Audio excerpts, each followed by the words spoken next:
Welcome to the Endless Honeymoon Podcast, Secret Dump. Moshe's making fun of me because I grew up listening to Nirvana. Yeah. And I don't understand that some people might not use dating apps. You're saying that every young person uses a dating app. I'm not saying every young person uses a dating app. What I'm saying is you think it's superior to meet people in the wild.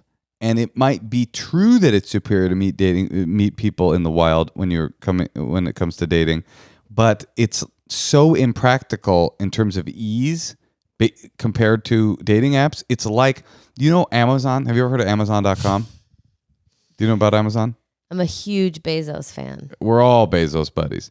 But would you say that Amazon is a less satisfying shopping experience than, say, shopping at a store or shopping at a small business, right? No, it's more satisfying. It's more satisfying to shop at Amazon? Well, to click a button than to have to drive to Target. It's not more satisfying. It's more convenient. It's so much easier. Right. This is my point. That small businesses are having a really difficult time competing with Amazon because even though Amazon is a less satisfying shopping experience. Oh, you're saying it's more fun to go to the Baller Hardware than to Home Depot. Sure. To a small place than a big place. If you're going to go out. You have a connection. The products are usually better. The stores are usually nicer. But it's so much more convenient to shop on Amazon that people are having a difficult time going no, I'm going to go to the bookstore. And those people that do go to the bookstore, it's admirable, but it's so much easier that the large majority of shoppers. So I'm like one of those people I'm going to go to the bookstore. You're a bookstore person. Somebody's saying, where do I find a book? You say what you do is you find the best independent bookseller in your neighborhood and you drive there. Now that's the right thing to do. It might be better, but most people are clicking buy it now. Free shipping on Amazon Prime. And they're doing the same with dating apps. That's exactly right. But then doesn't it take more time? Because then you have to have 6 coffees a week. And two of the guys, you're like, oh my God, this guy grosses me out just from the sight of him. Mm-hmm. In person, even though he looked fine online. And then all of a sudden, I'm wasting time. Yeah, except that you also went on 6 dates in a week. And in your old way. That's my time, in your old go to the singles bar way, you would go on. I wouldn't go to a once a singles month. bar. You would. How often were you really meeting someone, getting all the way to going out with them? So the goal is going out, but it's after I see you online, I'm gonna go for a coffee. So you're at Starbucks a lot with someone. Oh my God! I see you online. I text with you for a while. I go, this person seems cool. Let's get together in person.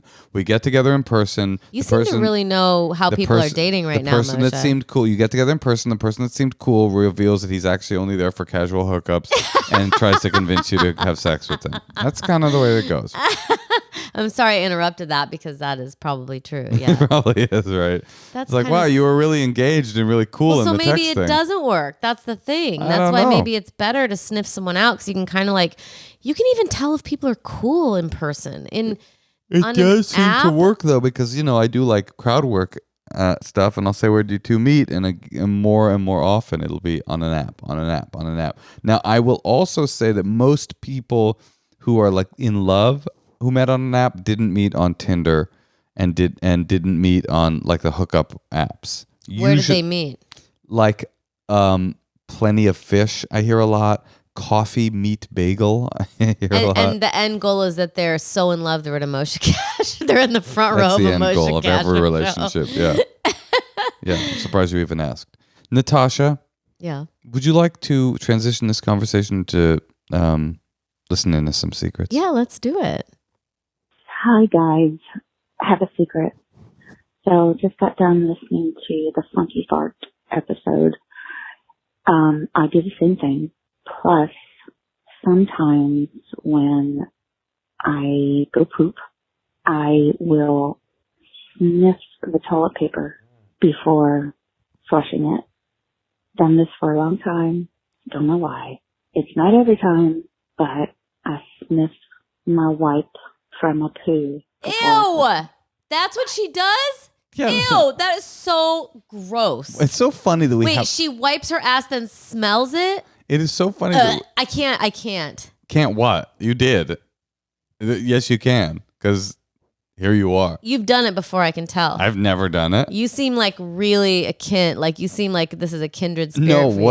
It's not that it's a kindred spirit for me. What's funny to me is that we have a podcast where people leave their deep, dark secrets, which include gross things, and every time there's something gross, you're like, oh, what? I can't believe this person's saying this, but it's like, so gross. That's a pretty gross one. I'll give you that. Have you ever done that? I've never done that. I have, though. When I was a kid, I did once shit in my hand. Have I said that before on the podcast? I don't know. I was young and I wanted to know what it would feel like.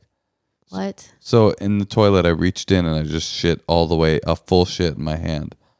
It was pretty intense. What? Why did you want to know that? I don't know. I was like 8 or 9. Wish you would have told me that before. Before what? Before I use your toothbrush? That's just like someone who's down to be gross. I was 8. I was gross. I didn't do that. Yeah. I would ask you what the grossest thing you've ever done was, but I don't really think I want to know. You'd probably be grossed out, but it all has to do with just peeing in cups. That's not that gross. All right. Can I tell you something weird about me and I would pee? love it if you wouldn't. No, it's not gross. Okay. This part isn't gross, but it is a weird thing about me and I don't understand it. Yeah? I might have said this on the podcast before, but every time I pee, I flush the toilet before I'm done. And I don't know why I do it. I'm like, why did I just do that? I just wasted water because now I'm peeing more and the toilet's already flushed. You haven't said that on the podcast before, Moshe. Hopefully you'll never say it again. Why? And I'm glad that... Why didn't you just stop doing it? I don't know. It's like a weird, it's like a tick. It's weird. All right, well, let's hear another secret. Oh, I feel like I've changed something in our relationship fundamentally when they were coming back. Sorry, I can't stop thinking of you shitting in your hand. I was 8. All right, let's do it. Hey guys, my secret is my wife comes from an anti-vax hardcore QAnon family, and her sister is always posting, anti-vax, anti-COVID stuff on social media. And I've been not saying anything about it, but just reporting everything she posts. And I see that it's showing up a lot less now. And my hope is that this will just get her account banned from Instagram. And I guess I could just unfriend her, but I don't think that's passive aggressive enough. So I'm just doing this instead. Okay, bye. Here's what I would do. I would mute these people. Mute them. And then before the holiday, just do a little dive to see what's up. And then you can go into the holiday or choose not to go based on their last few posts or something. But you can't let that stuff infuriate you every... That's true. But I don't mind this reporting thing because it makes this person have the illusion that he's taking a little bit of revenge. And it's like a very harmless form of getting his frustration out at this family member. He reports or posts, he feels like I did something, and then he moves on. So I'm for this. Mute him 100%. You shouldn't even be reading these posts. No, I like the reporting the posts. I mean, I don't, I like what you're saying. You should have zero engagement with somebody that drives you insane. Right. Yeah. It's and then,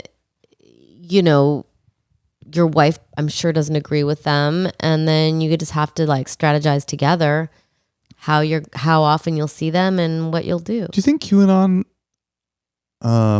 sex is good? Probably so, huh? No. I bet it is. I bet it's real wild. Oh, it's just crazy people? Yeah, just pump me with adrenochrome, It's gotta be good. I bet you they're all maniacs in bed.